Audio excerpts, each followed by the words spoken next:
But the hard pill to swallow sometimes is like there's probably some issue with the executing as a team leader on your part. It shouldn't have come to the point that they weren't doing all that stuff. You should be having daily meetings and KPI indicators, be like how many messages you send out, how many responses do we get, how many conversations did you.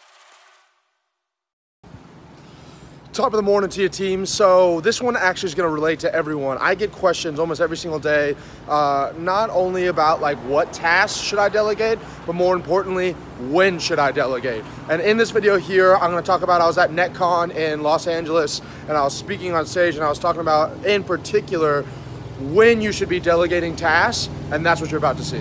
Really quickly, we placed like 350 employees in the past 6 months, so I just want to give you a quick piece of advice. Just like he said, culture and values is the first thing you should look at, and if you do a coaching program like we do as well, find the person inside the coaching program first. They already buy into your vision and your dream. It's going to be a lot easier to work with them than getting somebody who doesn't even know who you are. I heard you mention sales. Absolute last thing, in my opinion, you should ever outsource. That should be, no one's going to sell you better than you. So you should do that first. But yeah, I would do, and the reason why, a lot of people, it's easy to be like, oh, that VA or that employee didn't execute well. But the hard pill to swallow sometimes is like there's probably some issue with the executing as a team leader on your part.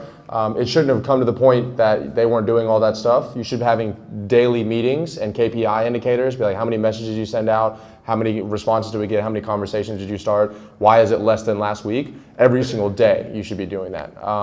And like I said earlier, I think lead generation, whether that's video, branding awareness is your lead generation, or like actual outreach on Instagram and Facebook, cold or to your team, I think that'll allow you to have a funnel coming in, and that'll allow you to have consistent revenue, and consistent revenue will allow you to hire, I think, more key hires, like a higher level stuff, like personal branding guys, video guys, maybe another coach, and then maybe a salesperson. But I don't think you can hire any of those people until you have your calendar full every single week.